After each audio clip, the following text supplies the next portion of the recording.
Chapter 859. The figures were gigantic lions this time.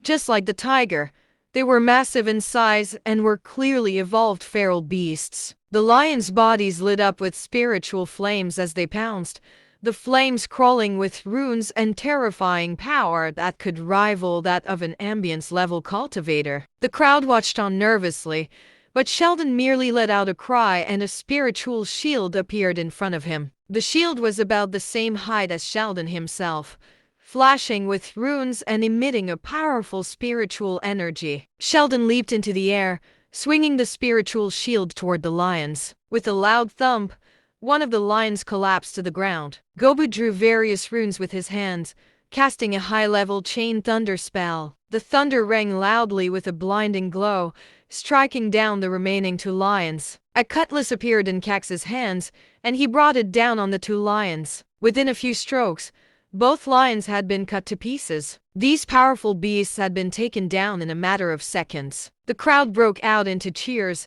The power of these sanctuary-level masters was very undeniable. The three sanctuary-level cultivators smirked coldly, continuing to push forward. About a dozen people rushed up to the lions, fighting over their corpses. The skin of these evolved beasts was extremely precious and would make a fine coat to protect one from the elements. Cameron saw this and waved a hand for everyone to keep going. Wilbur did so quietly. "Don't think for a second that you'll be leaving with anything here, dude." Mosa appeared next to them again, taunting. Wilbur frowned, but Cameron said, "Forget him.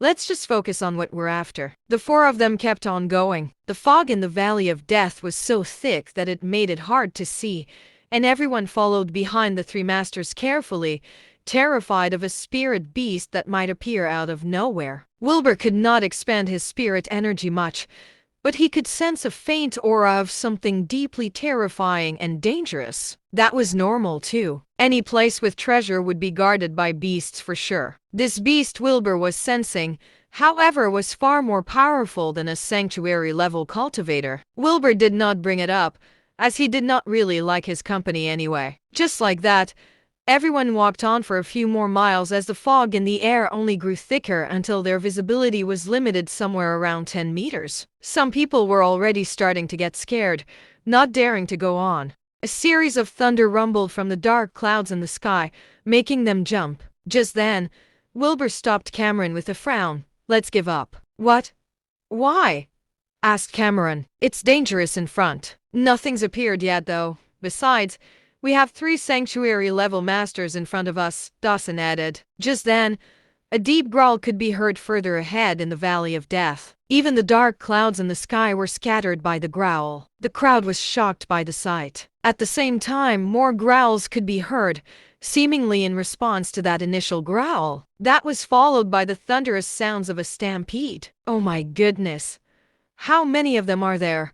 one of the adventurers asked shakily. He was answered by the sight of spirit beasts appearing all around them. Tigers, lions, apes, and the like. Those beasts were even larger and more vicious, charging towards the crowd. Everyone scrambled to summon their own weapons, breaking into small-scale battles against the beasts. Cameron summoned a cutlass and Dawson a spear.